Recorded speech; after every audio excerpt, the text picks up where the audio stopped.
Good morning mga boss! At heto, naglilinis tayo ng tub na paglalagyan ng mga isda. Napakasimple nga pala nito at affordable. Reef tub nga pala to at nabibili lang sa mga junk shop at naglagay rin tayo ng trapal para matakpan yung mga butas. Mainam pala ito para sa mga gustong mag-outdoor setup at naghahanap ng malaking lalagyan.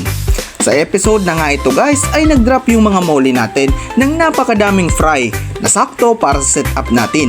Ilalagay muna natin sila dito sa nursery tank para mas matutukan natin at sayang dahil namatay yung nanay nila pero normal lang po iyon para sa mga fish keeper na namamatayan ng isda. Hindi po talaga natin yan maiiwasan mga boss na may namamatay na mga isda. And what's up mga boss? At today ay pupunta tayo mamaya sa Iriga kasi itong ating mga pennyworth i-swap natin ng isda or kung ano man ang meron doon.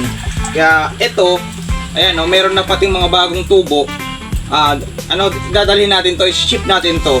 At saka maliban dito ay dito kuha kami ng ng mga guppy grass.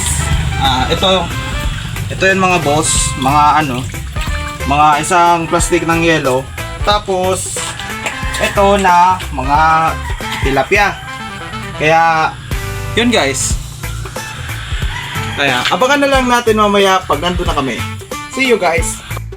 Pero bago yan guys, kung hindi ka pa nakapag-subscribe ay mag-subscribe ka na. Huwag niyo rin kalimutan na mag-like, share at mag-follow. Click niyo na din ang notification bell para lagi kayong updated sa mga susunod na episode. And back to the video.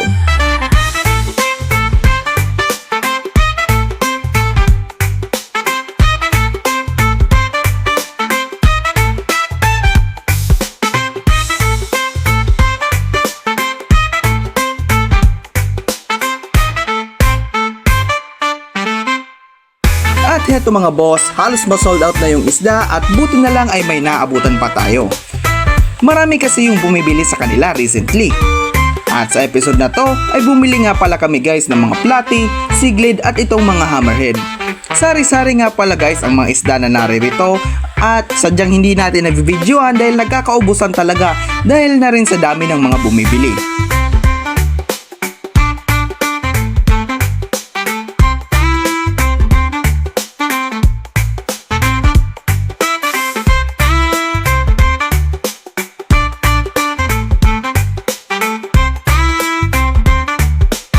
At tignan nyo guys ang mga cute nilang pusa.